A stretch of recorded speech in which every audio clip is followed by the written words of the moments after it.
Geoffrey Chaucer. He's called the father of English poetry, but what does that really mean? In this explainer, we're going to unpack the life, the work, and the incredible legacy of the man who literally took a dialect and turned it into a language. Nearly 300 years after Chaucer died, the poet John Dryden summed him up with this perfect little phrase, "Here is God's plenty." It just perfectly captures the sheer variety and richness of his work.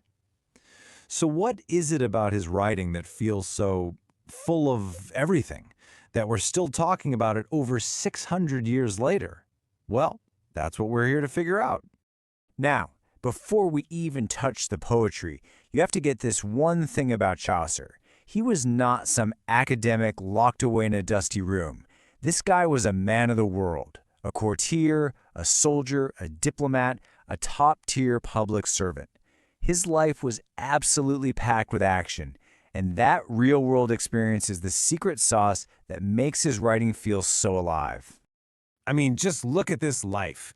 He starts as a page for royalty, then he's off fighting in the 100 Years' War, he gets captured, and the king himself pays his ransom. Then he's traveling all over Europe as a diplomat, and pay attention to that trip to Italy, because that's going to be a game changer. And later, he's basically in charge of all royal construction. This was not a quiet life. This was a man right in the thick of it all. So all that traveling, it wasn't just for sightseeing. It had a massive impact on his writing. You can literally watch him evolve as a poet, and it kind of breaks down into two big phases before he really found his own unique English style. His French period and then his Italian period. And you can see that evolution right here. When he started out, he was all about the French style. Courtly love, dreamy allegories. His first major poem, The Book of the Duchess, is a perfect example of this. It's beautiful, elegant, very French. But then he goes to Italy, and it's like a light bulb just goes off in his head. He starts reading these Italian masters, Dante, Boccaccio, and his whole world expands. Suddenly his work gets bigger, more ambitious, more complex. And it wasn't just the ideas he was bringing back. The guy was a total gearhead when it came to language. He actually pioneered this verse form in English called rhyme royal. Look at it. 7 lines, a specific rhythm and rhyme. It's this super flexible tool he could use for pretty much anything. He wasn't just writing poems. He was building the toolbox for English poetry itself. Okay, so before we hit the big one, and you know what I'm talking about, let's look at the major works leading up to it. You've got The Book of the Duchess, which shows his early talent. The Legend of Good Women is super important because it's where he first plays with the heroic couplet. Remember that for later. But honestly, the crown jewel of this era is Troilus and Cressida. We're talking 8,000 lines of this incredibly deep, tragic romance.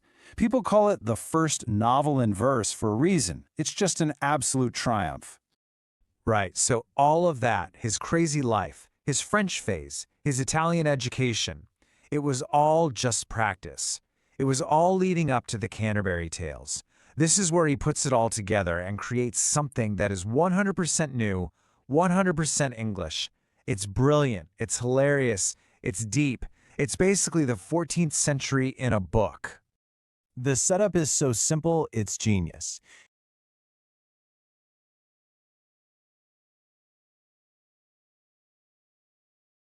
And here's the brilliant part. This pilgrimage isn't just a road trip, it's a clever device that lets him bring together a complete cross-section of his society. I mean, you've got everyone from the perfect chivalrous knight to the super shady pardoner and everybody in between. From London to the shrine it's a of snapshot St. of the Thomas Becket entire in medieval Canterbury. world, all stuck on the same road. And his plan for this was, well, it was staggering. The idea was that every single pilgrim would tell 4 stories total, 2 on the way there and 2 on the way back. You do the math. That's 120 stories. He was trying to create the ultimate collection of tales. But, and it's a big but, he never finished it. Like so many epic projects, He passed away before he could see it all the way through. So instead of 120 tales, we have 24. But you know what? It almost doesn't matter. The fact that it's this great unfinished masterpiece just adds to the mystique. And the 24 tales we do have? Oh man, it's like a greatest hits of medieval literature. You get a sweeping romance from the knight. You get a hilarious fable about a talking rooster. You get a creepy, powerful sermon from the pardoner. Chaucer even writes himself into the story and tells a poem so bad that the host literally tells him to stop. I mean, the sheer range is just astounding. So, Chaucer dies in 1400. How does this guy, this soldier, this diplomat, this government man who also wrote poetry become the guy? How does he get enshrined as the father of English literature? Well, his legacy didn't just happen overnight. It was built piece by piece, and it starts, weirdly enough, with where he was buried. Check this out, because it's a great piece of trivia. He was buried in Westminster Abbey, right? But not because he was a famous poet. It was because he was a royal clerk who happened to live nearby. It was a burial of convenience.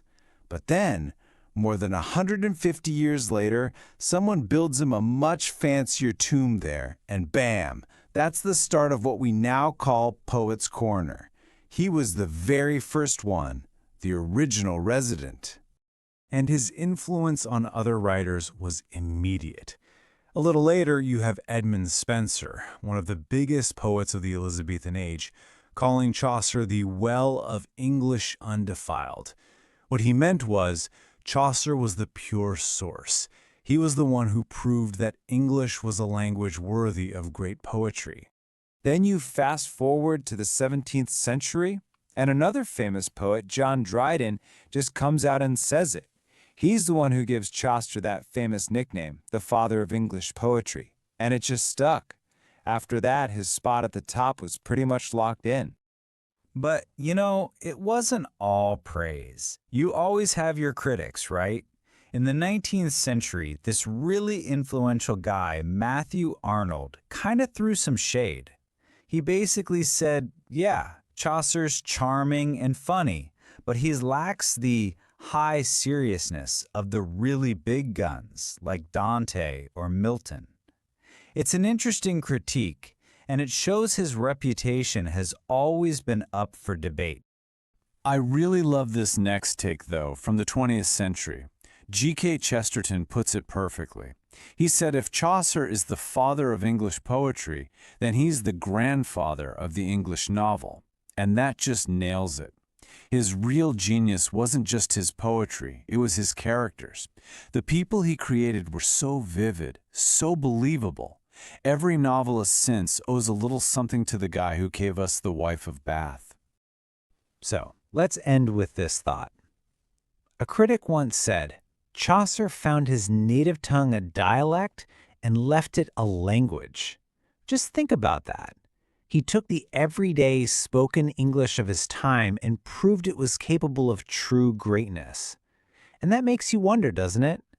6 centuries on, in our world of social media, memes, and global communication, who are the new voices? What platforms are forging the future of language right now? Definitely something to think about.